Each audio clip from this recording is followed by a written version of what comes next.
Okay, the Oppo Find comes with neat packaging, and I'm just gonna do a brief unboxing and go over just how it looks, but not too much.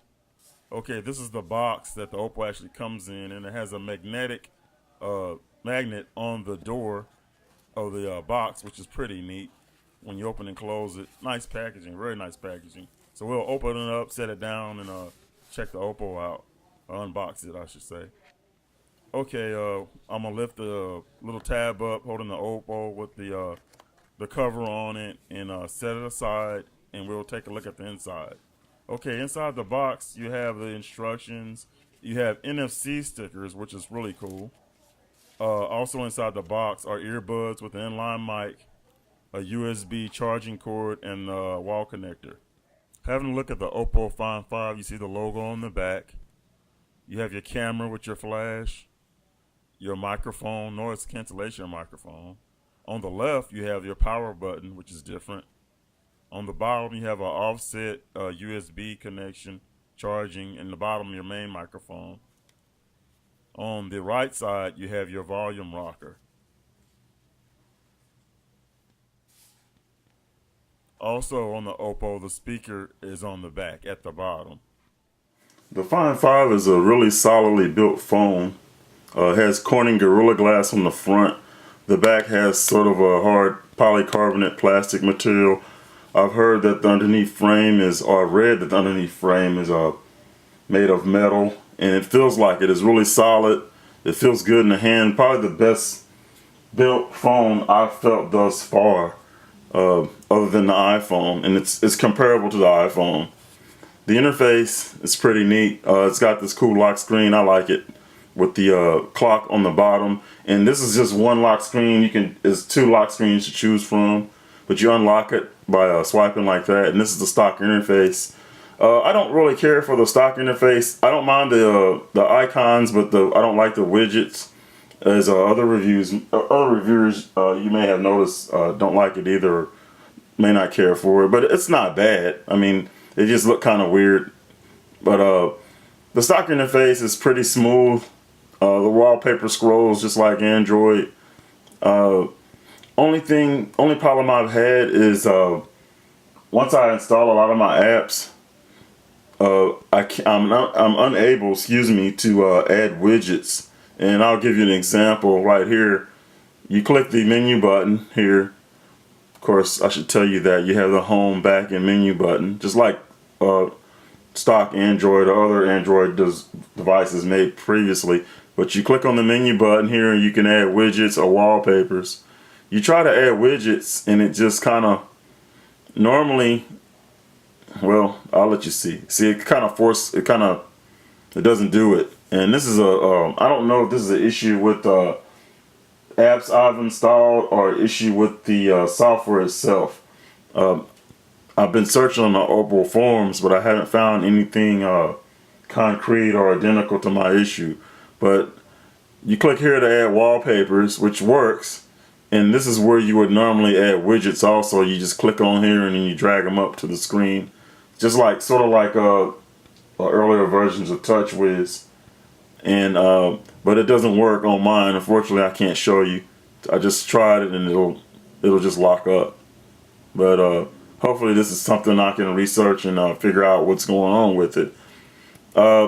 Anyway, I use Nova Launcher, and you can add widgets from there. Like I said, this is probably just a glitch, and I hate that I can't show you how it works. But if you watch other reviews, you've probably seen how it works. You know, how you add widgets. This is the stock dialer. Looks a little different, but I'm gonna clear my call log here. But the stock dialer is very similar to other older stock dollars, where it shows the your recent calls at the top, and then you can view the whole list when there's a bunch of calls in there. Excuse me. Also, you can swipe across for your contacts, just like, you know, Android, in groups, same way. The settings menu is accessed from right here, your settings button right here, and the settings are kind of different kind of the same. It has a white background, which is neat, and you can swipe across for different selections, which I kind of like that. I've noticed videos of the new S4, and I believe the HTC One has a similar sort of interface where you can swipe between, instead of scrolling up and down for everything, for the whole menu, you can swipe across to find different selections. And you can see you have all your basic Android selections here. A little different, but pretty similar. This is mostly, you have a selection for sound. Of course, you have general, sound, display, and personal. And I kind of like this better myself. Some people might not like it. Here in display, you can have your lock screen style. You have two different styles, like I mentioned before. This is what I'm currently using. And then you have another style you can use. I'll select just to let you see what it looks like. But basically, it's you slide to unlock, or you can slide to mute it, or if you're having a call, you can slide either way to answer or not accept the call. And then you can just go back to your current configuration, which I like this configuration better. Another thing about it, in display, you can click on home screen, and this is where you can select which launcher you like to use. I personally prefer Nova Launcher, and just confirming. As I said, the stock launcher, I can't add widgets, and this is a glitch. It's probably one of my apps that could be causing the problem. So I use Nova Launcher, which works really well on this browser. And you can use an icon pack or something if you want to change the different, the look of the icons. I prefer the stock jelly bean look, but other than that, everything else works very well and similar. The launcher doesn't change a whole lot to the actual experience of the phone, that's what I like Nova Launcher, because you still have your settings menu doesn't change a whole lot. One of the things about Oppo is they update the phone a lot, and if you go to their website, their forum, which I'll provide a link for in the description, you can check for system updates and get a lot of info. A lot of developers or engineers they post right on the forum, and you can check for updates, and it's really a helpful forum. And this is a nice phone, like I said. It has a 1080p display, which is really nice. It's really hard to see on camera, but it's a beautiful display. It's one of the best I've seen. I think it's got a 441 ppi pixels per inch, and it looks really nice. It rivals the iPhone. In fact, I think I like it better than the iPhone. But it's a neat phone. The call quality is really good on it. Really good. No, I don't see any difference from any other phones that I've used. I'm using it on T-Mobile. Another thing I can show you is the quick toggle settings right here. You can turn off Wi-Fi, Bluetooth, and rotation, GPS, and you can edit this section also. And this is Google Now right here showing. And I'll go over how to access that also. And actually, no, you just access that from the Google setting. There's no set button that I know of that you can access Google Now from either launcher. And I'm on T-Mobile's network, and it's pretty decent in my area. It's okay. I mean, it's not as fast as it used to be. I don't think that's the phone.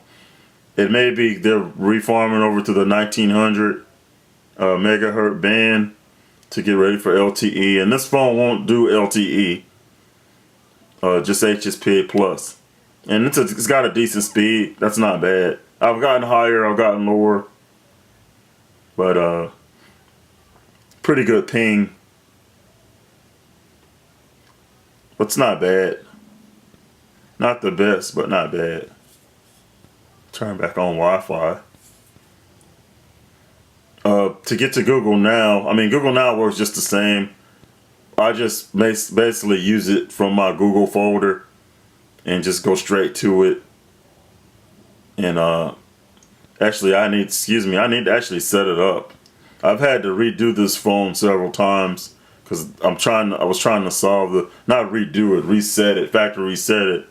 Trying to figure out the issue of not being able to add widgets with the stock launcher, and I haven't been able to find that out. But this is Google, and with Google, it keeps, it's all across all your devices once you do it, so it's not that bad. So I have to enable my GPS, and like I said, I just reset this phone not long ago, so whoops, I didn't want to do that, but yeah. And you can put Google search on your home screen too if you want to use it, but you press the home screen and this, and you long press the home screen, and then it brings up all your recent apps. So that's how you do the recent apps in this phone. And like I said, you start Nova Launcher, it doesn't take away totally from the stock launcher. And you can click this little broom and it cleans them all up, which is really neat. 8 apps, and it tells you how much memory is free, which that's really cool. Another neat thing about this interface, and this is not something I discovered on my own. I watched a video Curse for Eva, he's a really good tech reviewer. But you can long press on the home screen when it's locked, and it brings up a flashlight. That's really neat. I didn't even know that. And double tap on the clock, and it turns your sound off. Double tap, and it turns it back on. And I didn't even know this. Like I said, I've learned this from another tech reviewer, and it's really cool. The Find 5 also has a notification light.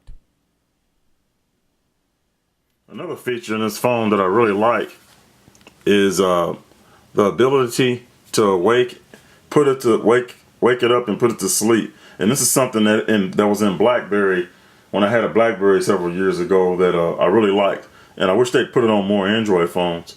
But you go to System Settings, in your General tab selection, go to Schedule, and as you can see, let it focus here. You have power on and power off, and you can, with these toggles, you can select whether you want to use the feature or not. And you go in and select the time, you save it, and then you click the little toggle over, and that activates the feature. And I like this because sometimes I don't like to be bothered, especially after a certain time at night, and it's cool to have the phone just power off, and then it powers on when you want it to. And it's a really neat feature, and I like it. Like I said, I wish they put it on more Android phones. This phone is really cool in that it comes with the SIM ejection tool and shaped like the Oppo symbol, and you just stick it in here like so, and it's like got a plastic SIM tray. You put your SIM card in, and it goes in like that, facing down. Pretty easy. The SIM removal tool works on a lot of other phones too. I use it on my Nexus and the iPhone when I had it, so it's a pretty neat tool to have. Okay, now let's take a look at the performance of the camera, pictures and video.